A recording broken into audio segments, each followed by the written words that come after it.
Well, here we go again. It was just a few days ago that Iran struck Israel, but now Israel has struck back against Iran.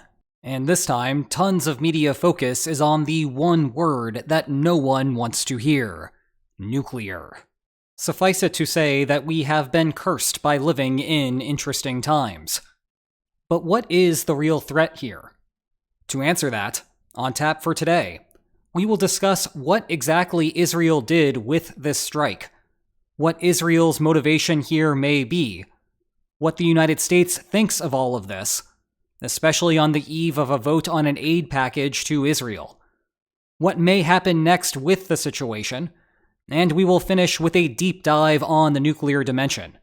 And as a preview there, much of the media discussion on this topic is silly, though there is a deeper intrigue in it. But we begin with what actually happened. Here is the fast version. Israel and Iran do not like each other. Western intelligence believes that Iran supports proxies that actively fight against Israel, a problem that has become especially prominent since Hamas's October 7th attack. Israel bombed a building connected to Iran's embassy in Damascus, Syria on April 1st, killing a few members of Iran's Islamic Revolutionary Guard Corps. After a period of mourning, Iran vowed to retaliate. That came to fruition on April 13th, with drone and missile strikes on Israel. Mercifully, that takes us to April 19th. Israel fired missiles at Iran, apparently targeting an airbase near the city of Isfahan. With a population of 2.2 million, it is Iran's third largest city, and is about a 5-hour drive from the capital, Tehran. The ostensible point of the attack was to hit the home of Iran's fleet of F-14 Tomcats, a base that has some important defense implications that we will get to later. Now, if you are thinking to yourself, 1, isn't the F-14 an American fighter?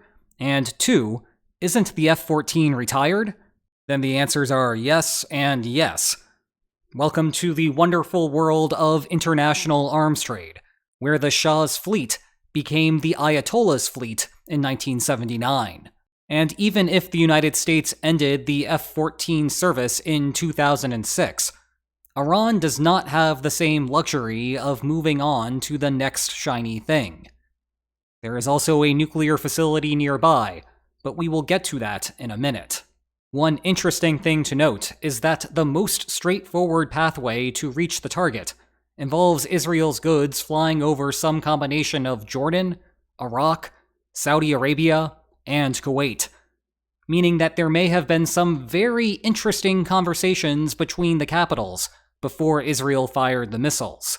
In any case, Iran suggests that the damage appears minimal, and indeed, Iranian state media claims that Israel's 3 drones were shot down. That is not the only intelligence assessment, but again, hold that thought. Okay, so that more or less is what happened. Now we move on to why it happened, specifically from the Israeli perspective. The basic idea here is that this is a standard sort of tit for tat, and that Israel wanted to show Iran attacking the homeland will not come without a response. In other words, this is a matter of trying to deter future attacks. As Biden pleaded to Netanyahu a few days ago, merely taking the win and ending things was not enough for him.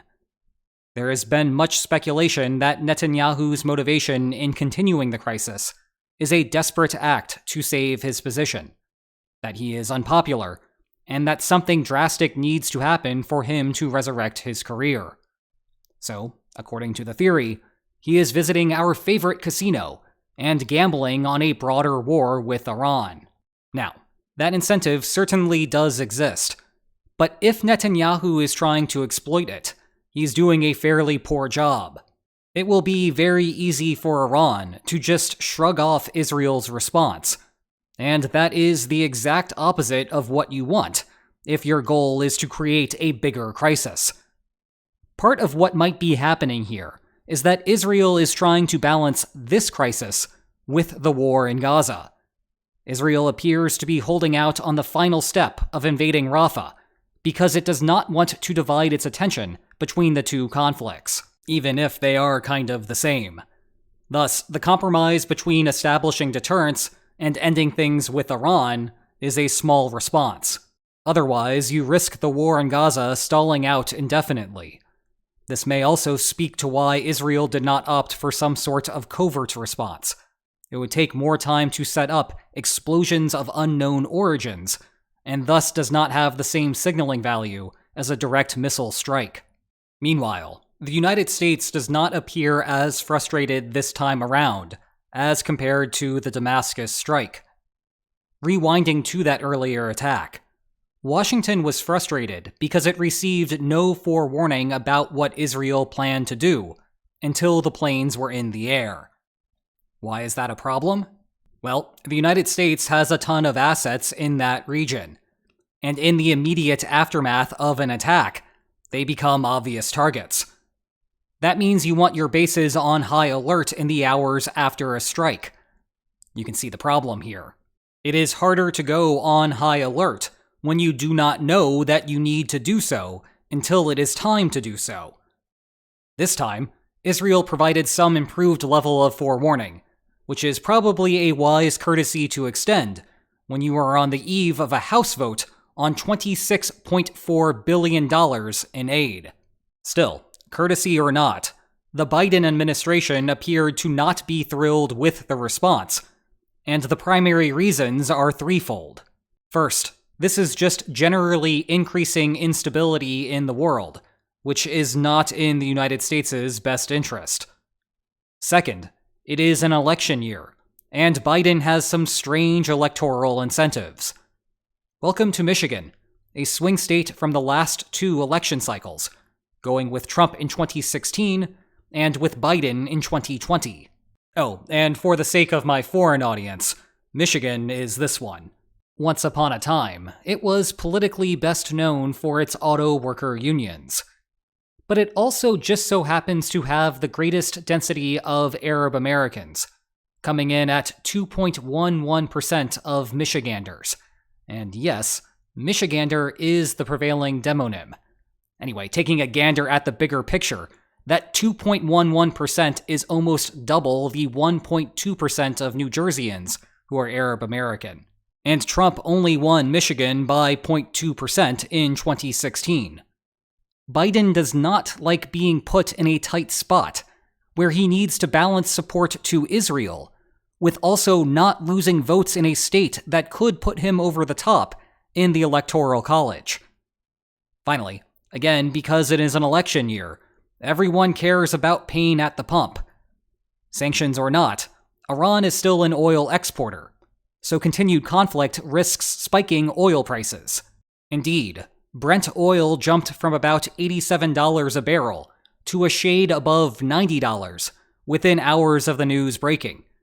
It has since fallen back to below $87, likely in response to our next subject. And that takes us to what is likely to happen next with the situation. Prior to the strikes, Iran said that it would immediately respond to any retaliation that Israel might pursue. But rather than follow through on that threat, Iran has pivoted to saying that Israel's attack was irrelevant. Indeed, Iran has not returned with rocket strikes, nor were there any Shahed drones incoming. All three of Israel's alleged missiles were shot down, and so there was no need for a response. And Israel seems to believe this rhetoric. It was business as usual within the country the morning after the strikes.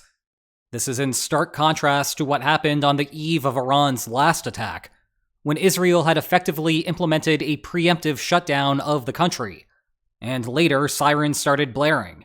The logic for Iran is that another strike on Israel risks Israel striking back again, and this time more seriously.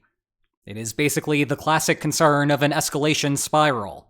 That may also be why Iran originally announced that its attack was happening, and then announced that it had ended, all before the drones reached their targets. Now, obviously, a real response could still happen, and it would pose an interesting question to the United States about how much to do in defense during such a second round, despite Israel ignoring Washington's recommendation, and the prior declaration that the United States would not participate in a response. Furthermore, there are more extreme measures that Iran could take, primarily shutting down the Strait of Hormuz. But that is a nightmare scenario that we ought to save for another time.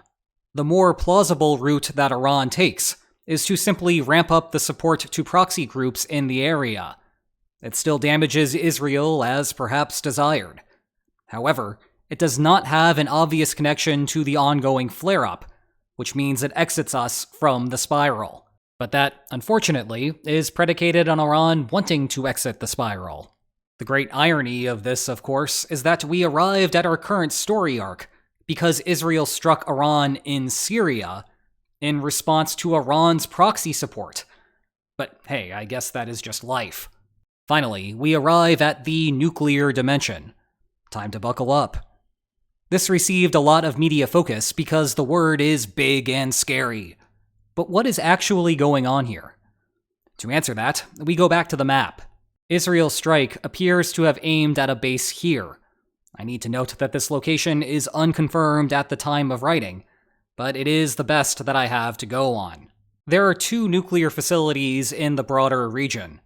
We have the Isfahan facility here, and then all the way up here, we have the Natanz facility. Neither facility was targeted with the attack, and so it is worth spending some time explaining why I do not think that there was any intention to do so, at least at this time. But to do that, we first need to go on a bit of a science tangent. Western intelligence organizations believe that Iran is interested in building nuclear weapons, using uranium as the fuel. Broadly speaking, to build such a bomb, you need to pull uranium out of the ground, mill and process it until you get a delicious substance known as yellowcake, and convert the solid yellowcake into uranium hexafluoride gas. Then you need to take that gas and spin it around in uranium centrifuges at ridiculously high speeds.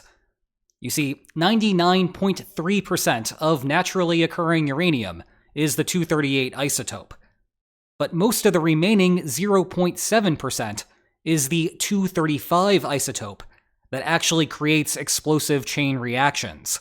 Iran has been spinning uranium gas in its centrifuges to exploit the weight difference of the 3 extra neutrons between 238 and 235. This eventually concentrates the 235 isotope, and then you assemble a bomb, and voila, boom. Now, the facility in Isfahan converts yellowcake into uranium hexafluoride. Meanwhile, the facility in Natanz has those uranium-enriching centrifuges. Unfortunately, the public intel on Iran's progress is bad. But that caveat aside, the consensus is that Iran has enough uranium gas to build a bomb, or perhaps more than one bomb. The scientists just need to spend a little more time on this step, spinning the gas around in the centrifuges, so that it hits the desired 90% or so concentration of 235. Back to the map again. Remember that Natanz, site of the centrifuges, is way up here, roughly 300 kilometers away from the target. So it is a little weird to connect it to the Israeli strikes that occurred way down here, at least directly. And again, hold that thought for just a second, we're almost there. Basically, what I am saying is that there is no way that Israel missed its target by that much. Insofar as the strikes connect to the Isfahan facility, well, that would be like your opponent bombing the mold of your tanks after you have already produced a fleet's worth of frames. It is useful for preventing more tanks from being constructed, but if your opponent's real concern is stopping any tanks from being completed, well, then it had better point its bombs further north. And even then, Iran may have made enough progress already that this would only encourage Iran to punch the program across the finish line, even if some of its facilities take damage in the process. That does not mean that Israel would never strike nuclear facilities, should this situation spiral further out of control. They are still very expensive to construct. So if you want to punish Iran really bad, they do make pretty solid targets. It is just that this is not how you would do it right now. Nuclear headlines may attract more eyeballs, but it is a stretch to bring them into the conversation. At least not yet.